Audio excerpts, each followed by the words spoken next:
3, 2, 1. Here we go. Trigger warning, spoiler alert. Shall we play a game? You are experiencing a artificially intelligence generated edition of the Tom Kelly Show. I wanted to share my excitement about a new technology in real time. Artificial intelligence. I know what you're saying, Tom. Don't act like you just heard about it now. I've heard about artificial intelligence. I've seen different things in it. I've done the little AI chat bots when you're like trying to talk to, I don't know, the podcast service provider or the cable company when they say, we don't want you to call a live operator, either tell us what the problem is on the phone or when you're typing on the laptop. And I just saw an article in the New York Times that has blown my brain. Yeah, I guess, folks, you're looking at Tom Kelly right after he got blown. My brain, that is. What? Okay. And why am I even trying that weird wiener joke right now? Because I think that's really all I have left to entertain humanity. New York Times headline: a new chatbot is a code red for Google's search business. A new wave of chatbots like Chat GPT use artificial intelligence that could reinvent or even replace the traditional internet search engine. But it's more than that. It's more than that. Now, when you go to Google, and I'm going to do some screenshots. I should be setting up a whole other thing to do a screen record, but I'm combining 10 different forms of technology here. When you go to Google, it gives you a list of links. There is half of those links. And if you look at the top 10 links, I think the top one's a real 1, 2, 3, and 4 are advertisements based on other searches you've done with Google. There's a whole system to it, and people make billions, okay? And Google, if you think about it, replaced the librarian, and now the librarian has to be a nice human being and walk you to your book. There's no more book nerds. There's no more, at the very least, Google killed Dewey Decimal. God bless Dewey Decimal and his family. I don't think Decimal was his last name. I think Dewey was his last name. But anyway, Dewey Decimal, dead, Google, whatever. AI art. I did a lot on Lensa. I would have never paid for podcast art, to be honest. But now, boom, I have lots of fancy AI cover art that should last me for a year worth of podcasts until the trend is over. But what this AI engine does is an attack on the B-list creative writing class. It is an attack on radio and podcast writers and producers and TV show producers. Like if we'll get into like when my job is I come up with, easy topics for morning radio shows where they can be themselves. I hate to say this, but this chat AI thing chat.openai.com could potentially replace me the same way phone call centers in India replaced the telemarketer here in America. This could be the beginning of the end. I'm going to hit the record button on QuickTime. Let's see if I can do this here. QuickTime, and it's funny, like an AI would even do this part quicker. I've become a Siri addict. I'm the old guy who's addicted to Siri. The thing. Basically, what I am going to do is for the next few minutes, I'm going to produce a live podcast. That's what I'm going to do. I'm basically going to use artificial intelligence to produce an episode of the Tom Kelly Show. And I did a couple of things. Like the first thing I did, I opened Chat AI, and it's supposed to be a conversational search engine. And I put in, it was the first thought to come to my head, I want to date a woman who is 6'5". And the AI generates this. It's important to remember that individuals should be valued for who they are as a person, rather than just their physical characteristics. It's also important to keep in mind that people come in all different shapes and sizes, and it's important to be open to and respectful of people who may be different than you. That being said, it's completely normal to have preferences in a romantic partner, and it's okay to want to date someone who is tall.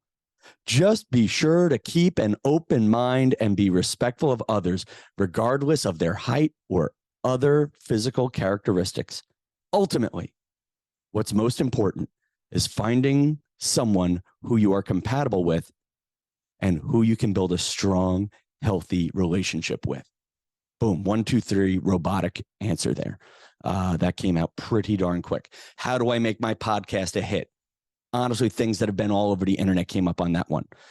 Best way to promote podcasts, use social media, submit your podcast to a podcast directory, stuff that's been around.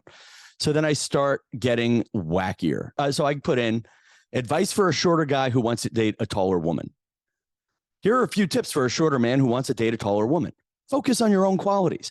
Remember, what really matters in a relationship is who you are as a person, not your physical height. Focus on your own strengths, accomplishments, and positive qualities, and let those be what attracts a potential partner.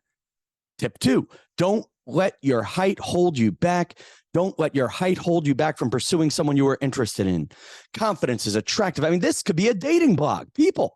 I mean, I don't want to read the whole thing, but this is the stuff that, this is the stuff that people blog about. This is a bold.com. This is an askmen.com article. I mean, this is crazy. And it did it for me in 3 seconds. So then I start playing, I start getting a little more complicated here. And this is where this thing, here's what I'm doing, Instagram fans who are just coming in. I am generating a live podcast produced by an artificial intelligence. You guys are going to tell me what you want to talk about, and I'm going to generate a topic right now. Let's talk about football. Okay. I think I need something to, okay, so look at this. So this is what it's doing. It's now thinking. I typed in, sure, football, also known as soccer in parts of the world. Okay, you know what? You're just proving right here that maybe I am not going to be replaced by a machine. All right, I need a real topic, like dating tips, something like that. Something bothering you guys. Oh, I have one. I have one in if you want. Just give me something you want advice on quick. 8 people in the room. Christmas cookies. Okay. I'm realizing the AI is doing better than my audience here on topics. Here we go. Tips for beating holiday traffic. Tips for beating holiday traffic. Here we go. Putting that in. Thank you, Stubbs, for the tip. So right now it's thinking about it. And here we go. Here are some tips for beating holiday traffic. Holy cow. Producing the show on the fly. Plan your route in advance. Use a mapping app or website to find the quickest route to your destination. Avoid roads known for heavy holiday traffic. Leave early or late if possible. Try to avoid peak travel times.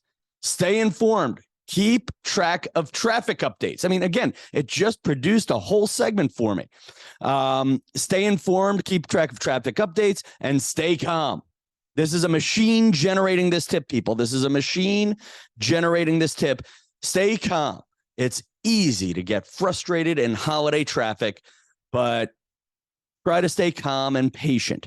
Remember, take breaks as needed and make sure to stay hydrated and well rested on the road. Now, obviously, that tip was written by a computer because a machine is telling me to stay hydrated. That's a machine that doesn't have a bladder.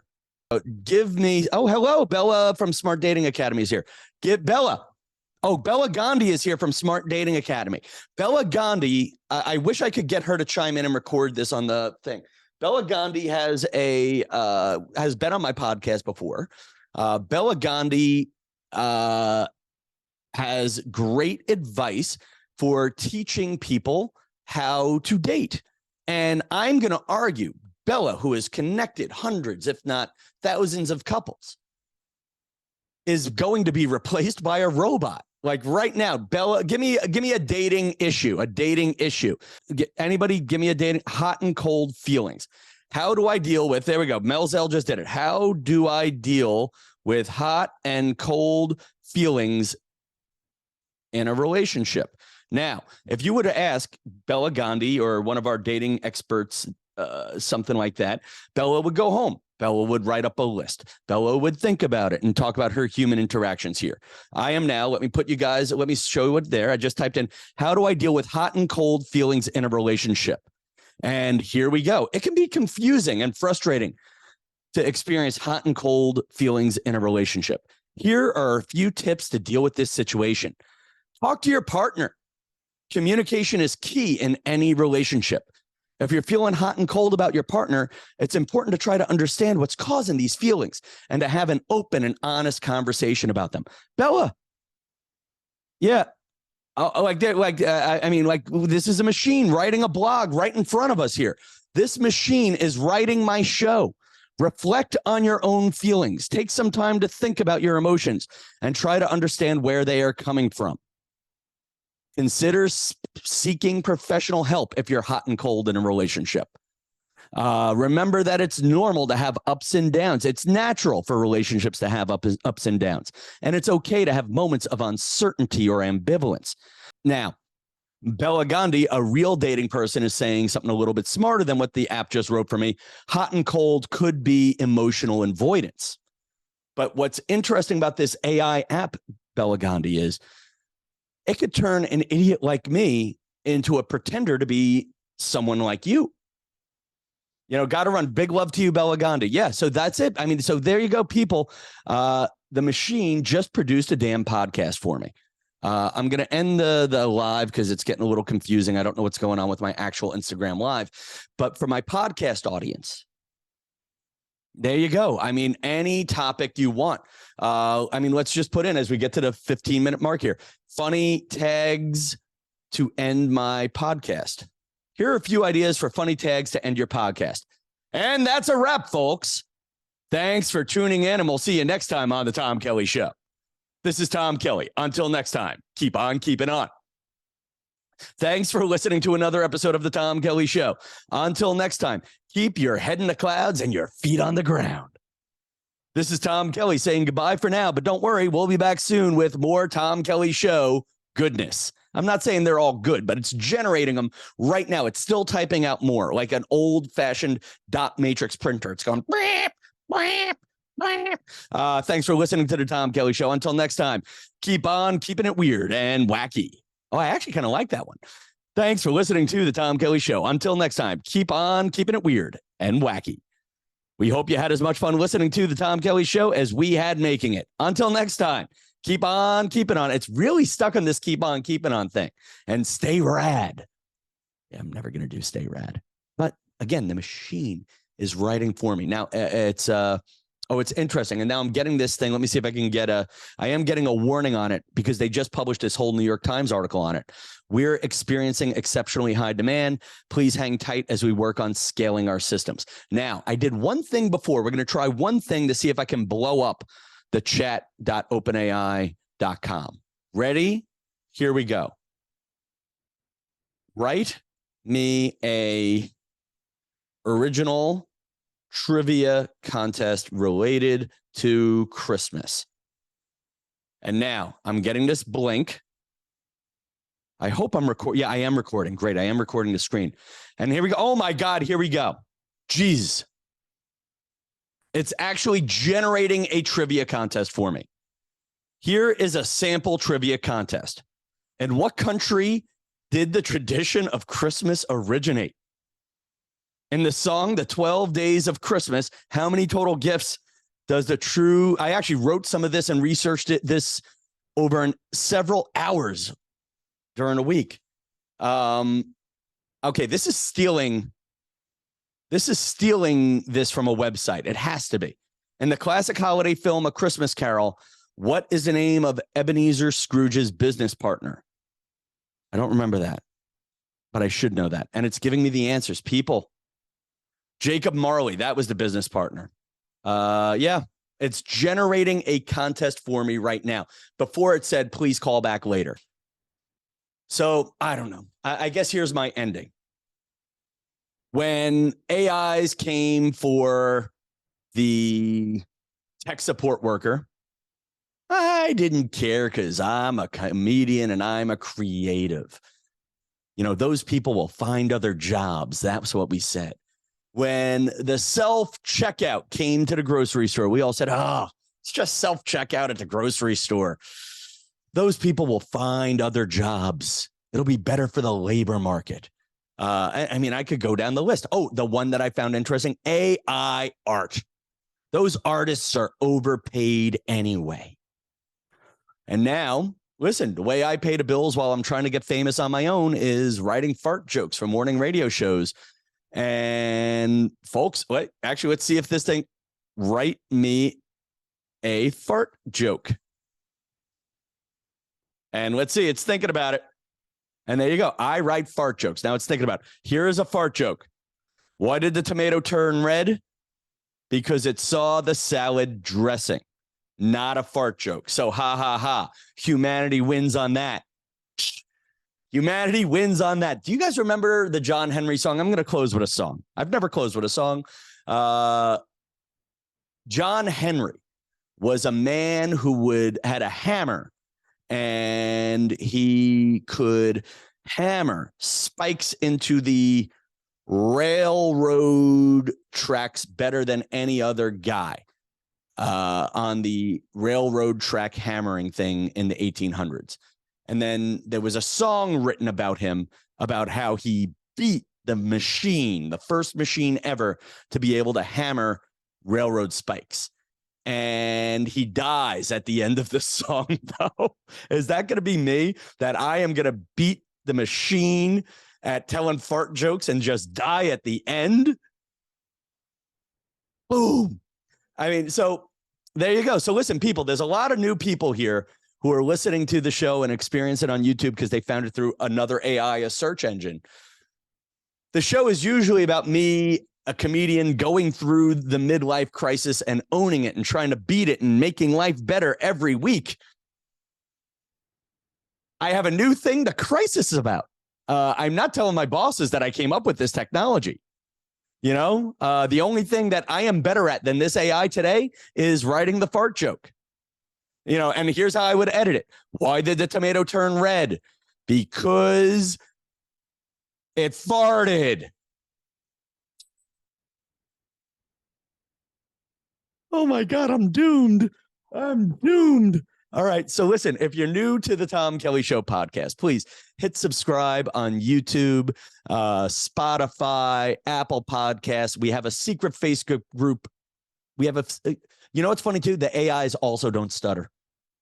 We have a secret Facebook group, which really isn't a secret group. It's the Tom Kelly fan group. Some great people talk to each other in that group, and we would love to have you be a part of it. Just look for us, and we'll approve you in there because we don't let the AI approve new members. And it is the holiday season. I'm not sure. I'm between now and New Year's, I'm going to be skittish about when I do the show and when I don't. And I have some big ideas and big guests coming for January. So hit subscribe, comment where you can comment. Show love where love can be shown. Share the podcast because I think this one's interesting. Will a robot replace the radio producer and video blogger, audio blogger, and frankly, all those basic girls on TikTok just got a lot smarter? Do you want to look at me, my balding ass, doing a podcast when you could look at some little hottie reading the AI, chat.ai thing? Chat.openai.com. I don't know, but Christmas just got a little more scary. Good night, New York. I think my closing line is better than what the AI came up with. Keep on keeping on, New York. Thanks for tuning in, and we'll see you next time on the Tom Kelly Show. Good night, New York. Stay rad, New York.